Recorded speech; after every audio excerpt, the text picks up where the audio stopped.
Let me ask you something real quick. Who wanders around on a fishless sea? I'll tell you who, bub. Only pirates, monsters, and treasure hunters like ourselves. And maybe some other things that I've never heard of.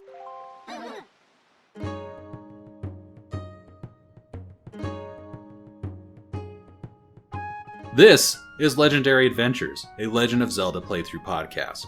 We've sailed across the Great Sea, we've saved Link's sister Aryll, we sank Ganon along with the Kingdom of Hyrule, and this week we're taking a look at the world and the legacy of the Wind Waker.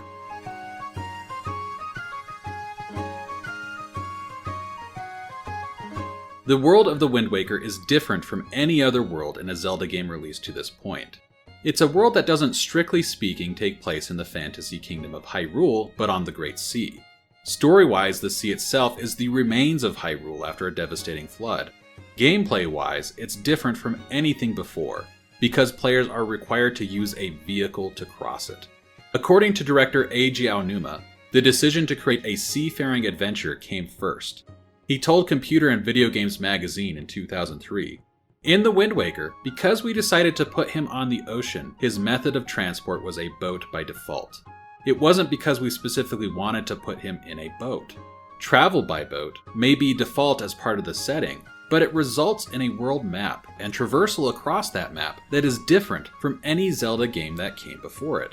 The map is larger than any past game, and players are free to travel in any direction. It's also, for the first time, completely seamless. The closest the Zelda team got to seamless world exploration prior to the Wind Waker was A Link to the Past. The seams in that game were less noticeable because there was a jogging animation with the screen sliding as the next area loaded in. The Wind Waker, however, is truly seamless. Players can traverse from one side of the map to the other without ever running into a loading screen or a pause or a stutter to allow the game to load in more of the map. Aonuma told Nintendo Dream in 2003, "The goal right from the beginning was to go forever without a loading screen, and the size of the islands and the sea came later." While movement across the sea is in fact seamless, taking a glance at the sea chart, we can see that the world is in fact divided into an equal 7x7 grid of squares. That means there are 49 distinct zones within the sea, and that each one contains one island for a total of 49 islands. Most of the islands are relatively small. 46 of them can be walked upon, while the 3 with no walkable land are all based on star constellations. Despite the fact that there are 3 islands that can't even be walked upon, it seems to me that the developers put effort into making each island worth visiting. By my count, 28 of the islands have some tie-in to the main story quest of the game. To be clear, not all of those islands need to be visited in order to complete the game. I am counting islands where it's possible to find the ghost ship in that count. I'm also counting islands that have a Triforce shard to be drawn up from the ocean. Because of that, there are fewer islands which tie into the story in the HD version. The 7-star islands, for example, tie into the main story quest in the GameCube version. There is a Triforce shard there, but they do not in the HD version. The shard is collected directly from a chest on Stonewatcher Island. Of the islands tied to the main story quest, 5 feature a settlement of some kind. They are Outset Island, Windfall Island, Dragon Roost Island, Forest Haven, and Tingle Island. Let's take a look at each.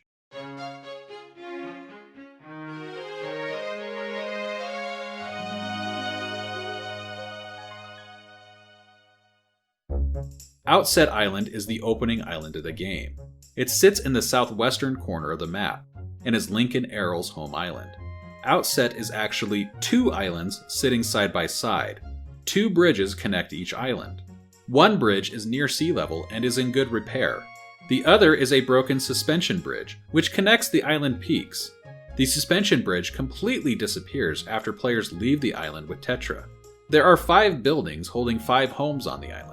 They're all fairly low on the island, sitting below the peaks, with relatively minor changes in elevation between them. A pathway on the eastern island leads up to the island peaks. The western peak holds the forest. Link is required to visit Outset Island multiple times over his quest. Players not only start here, but they have to return midway through the first act to find the water spirit Jaboon. The island is also the only settled island to hold a fairy fountain, and it contains the Savage Labyrinth mini-dungeon, which players have to face to complete the Triforce quest. There are a few side quests on the island. From collecting pigs to healing Link's grandma to digging up a heart piece using a large black pig. It's also one of 2 islands which in the GameCube version holds a Tingle Tuner scavenger hunt style quest.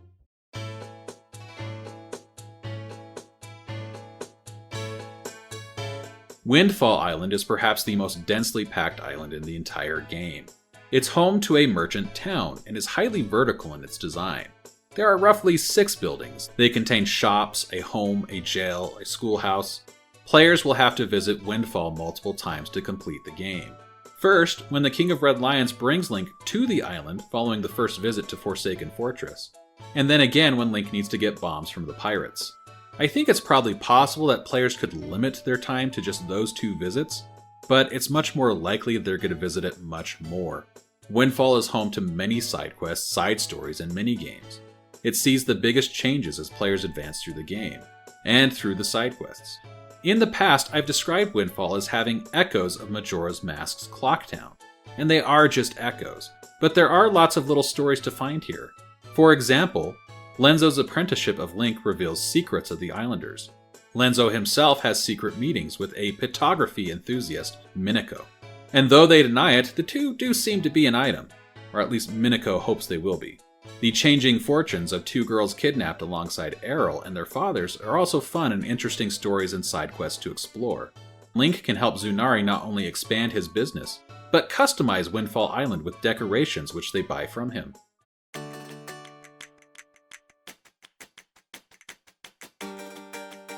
Dragon Roost Island is home to the Rito. Players are required to visit it twice. The island contains Rito Village, the second dungeon in the game Dragon Roost Cavern.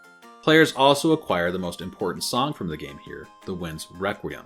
On the whole, Dragon Roost is not as densely packed as Windfall, but there is a minigame to be found here, a few side quests, and hidden treasures.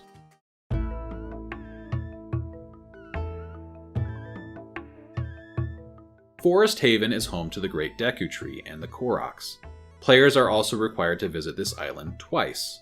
The third dungeon of the game, the Forbidden Woods, is found here.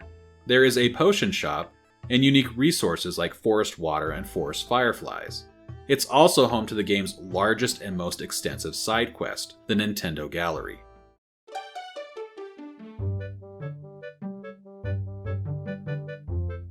The 5th and final settled island is Tingle Island. Players are only required to visit this island once, as long as they get their Triforce charts interpreted in bulk. Of all the settled islands, Tingle Island holds the least. The Tingle statue side quest plays out through 5 dungeons in the game, with rewards being granted at the island. There's also a blue Choo-Choo, which is the rarest color of Choo-Choo. There are 23 total in the game. They leave behind blue Chew Jelly, which can be used at the Windfall Island Potion Shop to make Blue Potion. Players need 15 globs of blue Chew Jelly before they can buy these potions. The blue Choo-Choos are electric, meaning that players can get shocked if they're not careful when fighting them. In the Japanese guidebook, design manager Satoru Takizawa explained why. He said, "A Link to the Past had jelly-shaped enemies known as buzz blobs. I always liked how they moved and the feel of how they recoiled if you slashed at them. I also remember being surprised by the shock that you received for hitting them. I wanted people playing the Wind Waker to get a taste of that sensation, so I put electric enemies called Choo-Choos in the game. Longtime players will notice how the redesigned Choo-Choos strongly resemble the buzz blobs in shape, in addition to the electrical qualities that are held by some of them."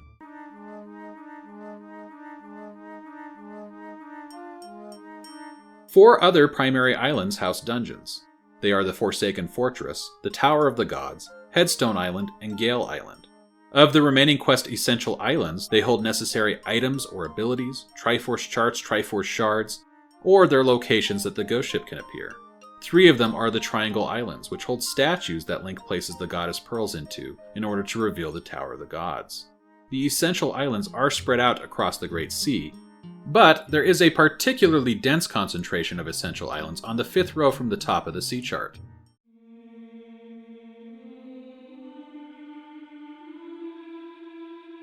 Players also venture below the sea to the Kingdom of Hyrule.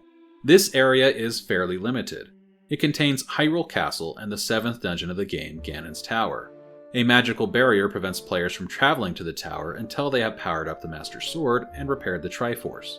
Early on in development, the team did consider having Link regularly traveling between the Great Sea and Hyrule. Aonuma described it as being similar to the Light World and Dark World in A Link to the Past, but ultimately they pared down the concept to just this small story-essential area.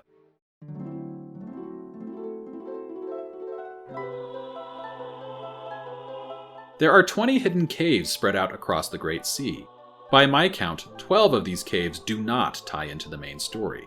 They feature a mix of combat challenges and puzzle elements, heavy on the combat challenges.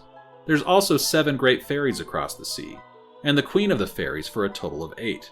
5 of the fairies have their own dedicated islands, with a unique seashell shape. One of the great fairies is on Outset Island, and one is one square to the east of Outset Island inside a big octo. The Queen of the Fairies is, of course, found at the Mother and Child Islands, and is only reached by Cyclone.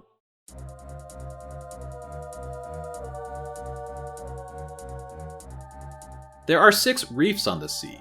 Each one resembles a dice. The points on the dice are referred to as eyes. The reefs are ocean combat challenges, with players tasked with taking out wall-mounted cannons and in some cases pirate ships. Once all the enemies in the reef are cleared, a treasure chest appears on one of the eyes of the reef. And there are 3 islands that are dedicated to minigames. One is the boating course in the southeast, one is Spectacle Island west of Windfall, which holds a cannon shooting minigame, and one is the flight platform to the east of Dragon Roost Island, which holds a flying minigame where players use the Deku Leaf to try to fly for the greatest distance possible.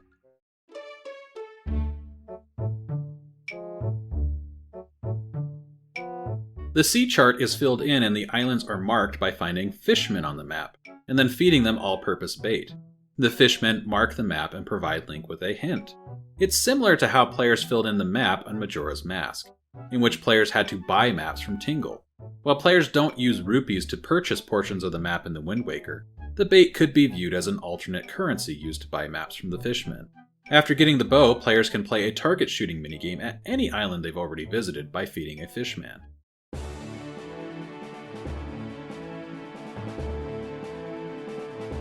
The developers said in interviews that the size of the sea and the size of the islands were all determined by their desire to create a seamless world. Aonuma told Nintendo Dream if they made the sea any smaller, the GameCube wouldn't have the time needed to read and load the data about the island you were about to visit. The speed of Link's ship is also tuned to allow smooth and seamless exploration. Aonuma said at one point during development he tried to speed up the boat, but it didn't work because of the technical limitations of the GameCube. During development, when there wasn't much material in the sea, I was bored just running around on the ship, so I said, well, let's speed it up, he laughed. Then it became impossible to read the data on the way, and things like freezing in various places started to happen, he laughed again. Because the pace of travel could not be any faster than it is in the final GameCube release, the developers seem to have filled the world with many activities to do between the islands. There are 20 platforms scattered across the Great Sea. They are the earliest incarnation of the monster camps, which will appear in games like Breath of the Wild, Tears of the Kingdom, and Echoes of Wisdom. Each platform holds at least one treasure chest. Most chests are revealed by defeating the monsters on the platforms or by destroying the cannons on the platform. Each platform features a slightly different layout. 15 of the platforms have only one tower, 2 have 2 towers, and 3 have 3 towers. They are of varying heights and have varying numbers of cannons on them. Most have bokoblins on them, but players will also encounter enemies like Kargaroks and Wizrobes on the platforms. In addition to the platforms, there are 7 submarines scattered across the Great Sea. They could be considered a variation on the platforms or the monster camps. Each sub holds a set challenge that, when cleared, will reward players with a treasure. Most of them require combat, but there is one which gives players the option to swing on ropes over the heads of monsters to get a treasure without ever fighting. There are also a number of rafts floating on the Great Sea. I did not count them, so I don't have an exact number, but the rafts seem to be grouped around submarines. Some are next to islands, such as the rafts at Bomb Island, Mother and Child Islands, and Great Fish Isle. Still others are floating out on their own. One such raft is found floating north of Poprint Island. Rafts generally hold pots, which can be broken for rupees or other pickups. Rafts near submarines and free-floating rafts generally seem to hold one bokoblin to fight as well. There are also at least 2 rafts which hold treasure chests. A set of free-floating rafts found south of the boating course hold a chest, and a raft around a submarine near 5 Star Island also holds a chest.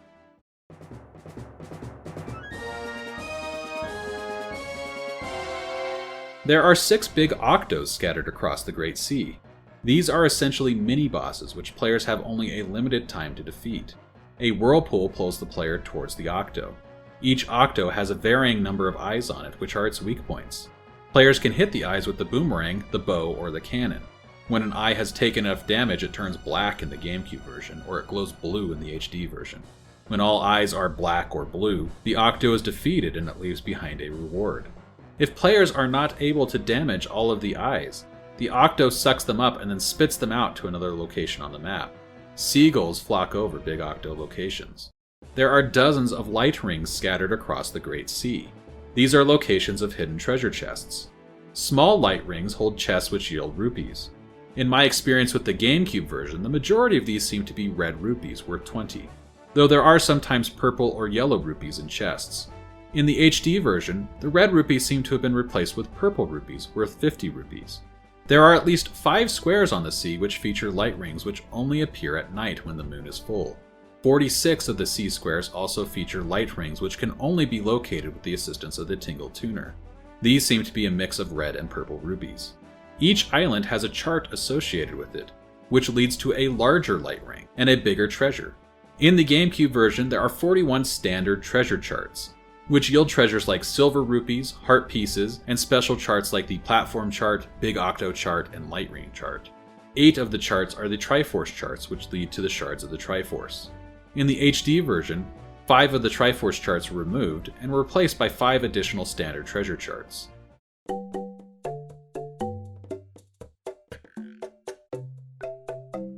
Beetle the Traveling Merchant is introduced in this game. He will become a recurring character throughout the series. In most of his appearances, he is a traveling merchant, or at the very least a merchant on the move. There are 12 locations across the map where players can find him. He generally sells near the island in a particular square. In one of his locations, he wears a helmet and claims to be a different person, but players can easily see through that ruse. The items that Beetle stocks vary by location, but his primary wares are all-purpose base and Hioi pairs. He sells Link the bait bag needed to carry these items.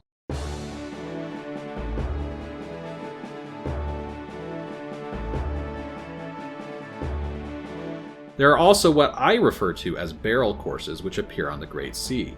Occasionally when sailing, side-by-side barrels topped with white flags will rise from the ocean. If the player sails between these 2 barrels, additional barrels topped by rupees will appear. At first the barrels are topped with green rupees, but as players collect the rupees the values go up. It seems that the courses generally end when players reach an island, or another point of interest and leave their boat. There is only one fast travel system in the Wind Waker. Using the Ballad of Gales, players can warp to 9 locations, though one is the interior of the Mother and Child Islands, meaning that there are 8 points which players can use for traversal. Every island with a settlement is included among the travel points. The Tower of the Gods, which is a key location to the game, is also included. Great Fish Isle and Southern Fairy Island round out the locations that players can travel to. Only the Fairy Island is a location that's not essential for completing the game. But all the points are located within 1 or 2 spaces of islands which are essential to visit and complete the game. The fast travel works well in this game in my opinion. On the whole, the Wind Waker's Great Sea to me feels like one of the most densely packed worlds in the series. I don't know if it's quite as dense as some of the 2D games that we've seen to this point, like A Link to the Past, but it is certainly more dense and has more to do than either Majora's Mask or Ocarina of Time. It's also, hands down, the largest world in a Zelda game to the series at the time of its release. As with past games, the world opens in stages. Players first have no control over which islands they travel to. They are taken from Outset Island to the Forsaken Fortress, and then to Windfall Island. From there, players meet the King of Red Lions and are given their first taste of sailing. An eastward wind which the players can't control points them to their next direction. Players then get control of the wind with the Wind Waker, but they are limited in how they can travel until after the 3rd dungeon in the game, the Forbidden Woods. From that point on, essentially the middle of the first of the game's 3 acts, players can go in any direction and visit any place they wish. I have heard many players complain about the way the world opens up, and just how limited players are until after the Forbidden Woods. I suspect this has to do with the setting of the Great Sea itself. Unlike past games, there are no physical barriers preventing players from reaching certain areas. Instead, the King of Red Lions will simply stop the player if they decide to travel out of the set bounds at that part of the game. He also stops players when they reach the edge of the world and turns them around. In a 2003 interview with Nintendo Dream magazine, Aonuma, along with event designer and scriptwriter Mitsuhiro Takano and design manager Yoshiki Haruhana, discussed the decision to have the King of Red Lions limit travel and turn players around at the edge of the map. Aonuma said, "I felt like I could just cut it off and get it over with. The ship can talk and move on its own, so I thought it wouldn't be surprising if it said, 'You mustn't go any further.' Of course, there was also talk of making a loop where you would come out on the other side if you sailed endlessly," he laughed. Takano added, "But you can understand the secret of that world by asking why in the ending." Haruhana then said, "I'm sure you'll understand why the King of Red Lions says you mustn't go any further." In terms of story, my understanding is the reason Link is limited at the edges of the map is he would be leaving the bounds of Hyrule. And since he's on a mission not only to save his sister, but the remains of Hyrule, it makes sense. Prior to that, the limitations make sure that the reveal of the destruction of Great Fish Isle does not get spoiled. In terms of gameplay, it seems the developers were just continuing a tradition of unfolding the world in pieces, as a way to both control the pace of the game, but also to not overwhelm the player. And of course, because they decided the map would not just loop around, players will eventually just find the edge. Once players complete the Forbidden Woods, they have a great amount of freedom on where they can travel. But as with Zelda games past, they will run into a number of locks, which they will not be able to bypass until they have the proper equipment or story progression. This has always been a part of this series from the beginning, and if players run into something they can't complete yet, they simply need to take a mental or physical note and then return later. Personally, I like the world of the Wind Waker. I enjoy sailing. I get distracted while out on the sea. I'll see an island on the horizon and I'll change course for it. I tried to hew pretty close to the golden path on my playthrough for this podcast. I didn't engage in as many side quests and other activities as I have on past playthroughs. Nonetheless, I still found myself distracted by islands in the distance. I would veer off course and still engage in some side activities. I am a big fan of the world and atmosphere of the Wind Waker. It really appeals to me. I feel like the world of the Wind Waker does feel like a real place. Obviously it's not. And ultimately the world of Majora's Mask may feel more real because of the way its time loop allows things to play out on schedules and the way that it allowed for characters to have deeper lives. Still, the Great Sea does a good job of feeling like a real place and keeping things interesting all the way through.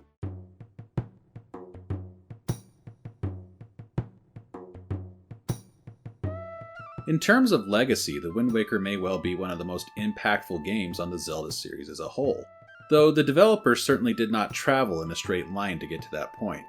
And I can't say that it had a major impact on games beyond the Zelda series, at least not that I know of. There are other seafaring adventure games out there, but few, if any, that I'm aware of specifically cite The Wind Waker as inspiration and try to follow The Wind Waker's design specifically. Additionally, in my experience, many games compared to The Wind Waker are often compared to it simply based on looks alone, and not because that particular game is building upon the gameplay ideas or the tone of The Wind Waker. I think the art and the aesthetics of the game are the first thing that people do think of when it comes to The Wind Waker's legacy. And considering how essential they are to The Wind Waker, it's not a bad place to start. While previous Zelda games did feature different art, graphical styles, and aesthetics from each other, none were as dramatic a change as the direction of The Wind Waker. Its anime-inspired design is a big change from the other titles, as is the cel-shaded appearance, which explicitly tries to recreate the look of a cartoon. Aonuma told the UK's Games magazine in 2010, "The cel shading was a new opportunity for us to provide a very unique look and an unprecedented play experience." And talking about the uniqueness, I believe that Zelda is all about unique experiences, and how we create those experiences actually varies from game to game. The Wind Waker's art style has since become the most used art style in the series. Titles like Four Swords Adventures, Minish Cap, Phantom Hourglass, Spirit Tracks, and Triforce Heroes all utilize the Toon Link design. Those titles also aim to replicate, to varying degrees, the look of the Wind Waker. There are also Zelda titles which don't utilize the Wind Waker art style, but are directly responding to it or are drawing from it in some way. Eiji Aonuma grew concerned about the early sales of the Wind Waker, and he pivoted Twilight Princess's art style to be the exact opposite of it in response. And titles like Skyward Sword, Breath of the Wild, and Tears of the Kingdom all utilize cel shading and exaggerated designs, just not to the extent of the exaggeration and abstraction seen in the Wind Waker's art style. Aonuma himself confirmed that the art style of Breath of the Wild was directly inspired by the Wind Waker. In a 2016 interview with Time, he said, "Wind Waker's graphic style led to creating the Breath of the Wild art style. We realized that creating this animation style was the best way to go about identifying elements we wanted users to look for and find. And when we created this large, vast world, we knew that a style like that was going to be necessary to show users what they needed to see." The Wind Waker, of course, has two direct sequels in Phantom Hourglass and Spirit Tracks. Those games are played from a top-down view, making them different from the Wind Waker and its 3D gameplay. But both games feature world designs and traversal centered around vehicles. Phantom Hourglass is notably set at sea, and features traversal between islands and fast travel via Cyclone. Spirit Tracks uses trains, and features a world that, in appearance at least, is land-based. But in practice, its various villages, areas, and dungeons are much like islands of a sea, in that they are distinct and contained areas. A little bit of the Wind Waker also lives on with the design of the world of Skyward Sword, specifically the sky, which Link can only traverse on the back of a bird and which is comprised of many islands.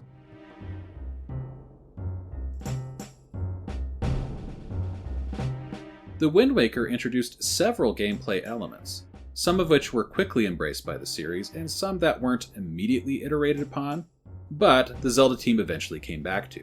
For example, The Wind Waker is the first game in the series to feature a stamina system. Link has a stamina meter which governs how long he can swim. Stamina only applies to Link's swimming, but Medley and Makar also have stamina meters which govern how long they can fly. Following The Wind Waker, the series dropped the idea of a meter which governs Link's stamina until Skyward Sword. That game introduced a much more robust stamina management system, which in turn became the basis of the stamina systems in Breath of the Wild and Tears of the Kingdom. The Wind Waker did it first, but the idea wasn't returned to right away. The same could be said for the Deku Leaf. Using the Deku Leaf, Link could glide through the air. Past Zelda entries did feature versions of flying or gliding, most notably in my mind, Majora's Mask. But the implementation in The Wind Waker feels much more like the implementation of the paraglider of Breath of the Wild and Tears of the Kingdom. Breath of the Wild even features a minigame, where players are tasked with gliding as far as they can, similar to the flight platform minigame in The Wind Waker. Link can also use the leaf as a fan to fight enemies and move objects. The Gust Jar in Minish Cap and the Gust Bellows in Skyward Sword are distinct from the Deku Leaf, but they nonetheless seem to draw inspiration from it. We can see this in certain mechanics, such as when players use gusts from the jar to sail on a lily pad in Minish Cap, or to swing on platforms and fight enemies in Skyward Sword. Deku Leaves also return in Breath of the Wild, where they are used as fans, similar to their implementation in The Wind Waker.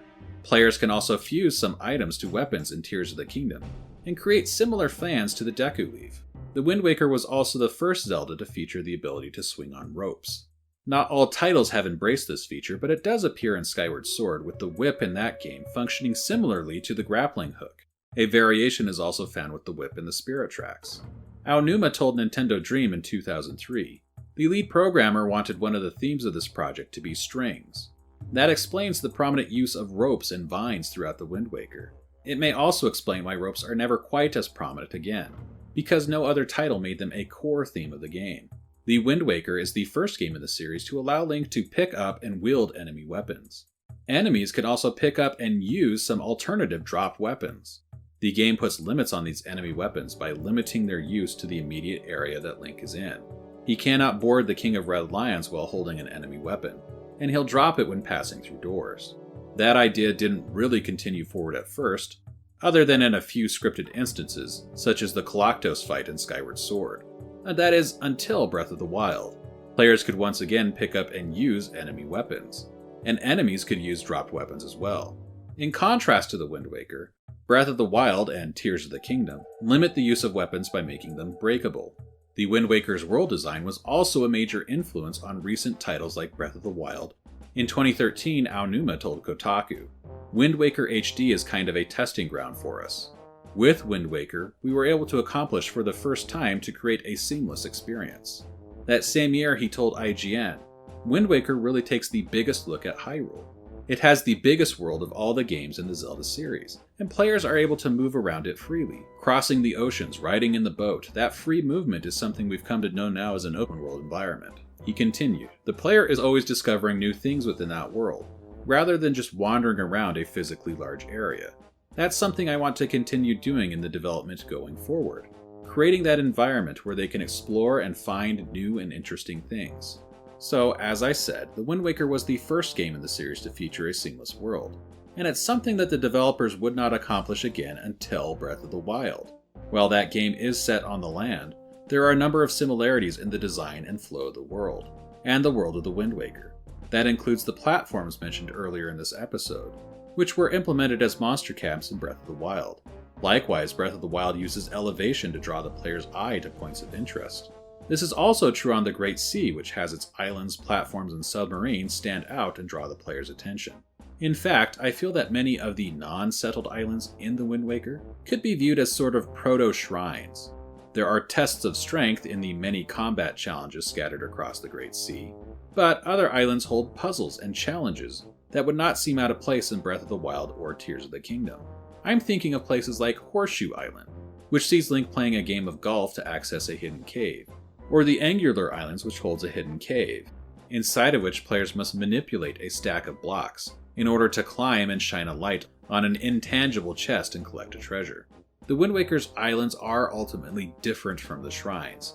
They're a much less formal experience than a shrine. Players don't know what they're going to find in an island, and they don't know what they're going to get as a reward. But they strike me as the first crack at that type of design. Link is also limited to swimming on the surface of the water. It's reminiscent of Link swimming in A Link to the Past, as Link cannot dive at all. That was introduced in the top-down games with Link's Awakening. And in Ocarina of Time and Majora's Mask, Link can not only dive, but the camera followed him underwater where he could move around and even tackled entire dungeons. The Wind Waker, however, is the first 3D Zelda title to limit Link's swimming on the surface, which would not happen again until Breath of the Wild and Tears of the Kingdom. In terms of expanding upon the story and the lore of the series, The Wind Waker is again impactful, even if its ideas weren't immediately carried forward. The Wind Waker introduces the Rito and the Koroks to the series. These new races do not immediately move forward into future games, but they are prominently featured in Breath of the Wild and Tears of the Kingdom, and as such have become highly recognizable parts of the Legend of Zelda world. Perhaps the biggest contribution to the series' lore, however, is the modern Zelda timeline.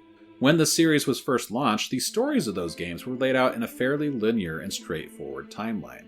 Zelda 2 is said to explicitly follow the original game. A Link to the Past provided an origin story for Ganon and the Triforce, and is explicitly marketed as a prequel. The developers likewise state that Ocarina of Time is a retelling of the prologue of A Link to the Past. A timeline of the games was even posted on Nintendo's official Zelda website, zelda.com. The one controversial element of that timeline may be the placement of Link's Awakening, which is set to happen during the events of Zelda 2. That timeline disappeared from Nintendo's website around the time The Wind Waker was released, and it's all because Aonuma and the Zelda team had re-envisioned the timeline. This re-envisioning recontextualized Ocarina of Time, making it the branching off point for a Zelda multiverse.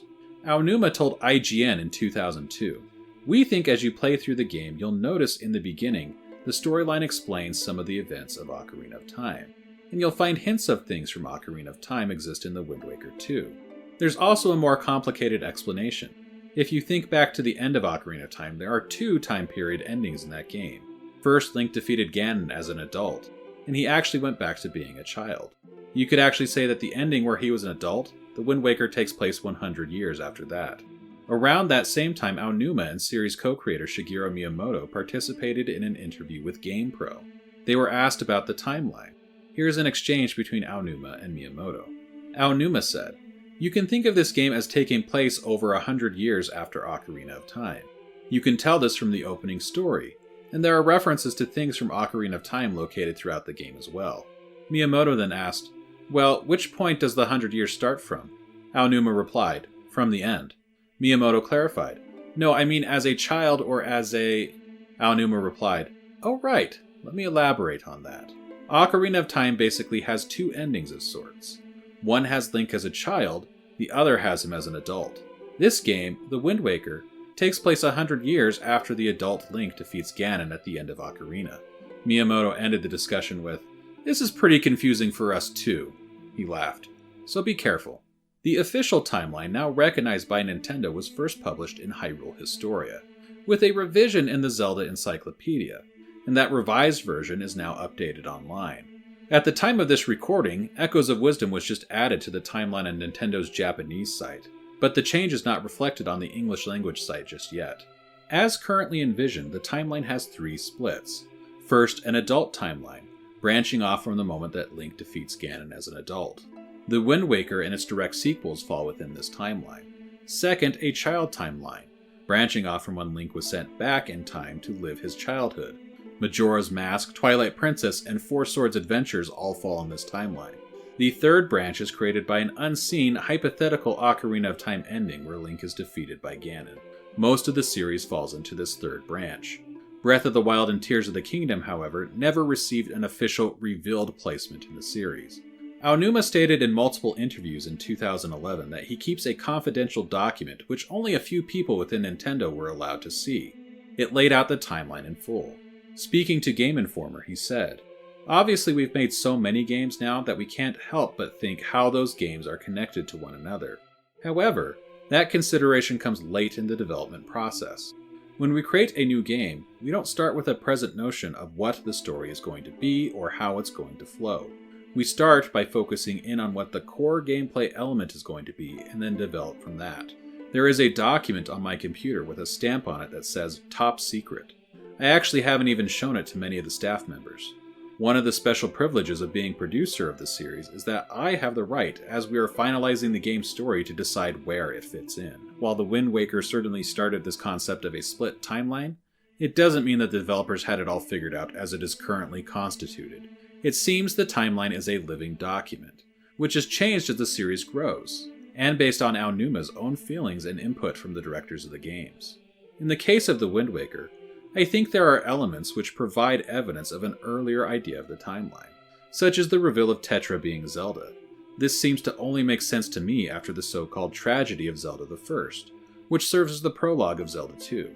In the story, a law was established in Hyrule which required princesses to be named Zelda. This was an early lore development to explain how and why there would be multiple princesses named Zelda. However, in the current timeline, that event happens late in the Downfall timeline and in no other. Plans change, and the timeline is now different. At any rate, The Wind Waker was the game to start all those plans and branching paths, and to make the story of Ocarina of Time far more important than it was prior to the release of The Wind Waker. In my opinion, that makes The Wind Waker the most impactful game on the series' lore since A Link to the Past. It started an era of online debates and theorizing over the timeline. The publishing of an official, if incomplete, timeline has reduced the amount of debate and theorizing over the timeline, but it has not put an end to it. This is without a doubt one of the greatest legacies of The Wind Waker. Thanks for listening to this episode of Legendary Adventures Podcast. I hope you enjoyed it. I am going through all the mainline Zelda games in release order, so if you would like to follow along and you haven't yet, please consider subscribing. A big thank you to everyone who is currently subscribed. You are incredible. I'm very happy to see that you're enjoying this podcast enough to follow along. The next season will be focused on Four Swords Adventures. I'm Paul Riley, and I will see you next week.